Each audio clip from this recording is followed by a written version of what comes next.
সে ছিল এক গরিব ছেলে। দামি স্কুল না, প্রাইভেট টিউটর না, ধনী পরিবার না। বাবা রিকশা চালাতেন, মা মানুষের বাসায় কাজ করতেন। অনেক রাত, পেট ভরে খাওয়া হতো না, কিন্তু তার ছিল একটা জিনিস, স্বপ্ন।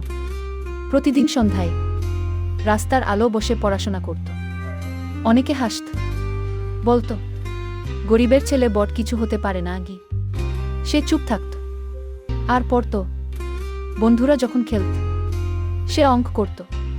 সবাই যখন ঘুমাত, সে বই পড়ত। পরীক্ষা এলো, সে পাস করল, কলেজে উঠল, পার্ট টাইম কাজ করে ফি দিল। বছর কয়েক পর সেই গরিব ছেলেটাই একজন অফিসার হলো। যারা একদিন হাসত, আজ তারা সম্মান করে। মনে রাখবেন, আপনার অবস্থা সাময়িক, আপনার পরিশ্রম স্থায়ী। কখনো হাল ছাড়বেন না।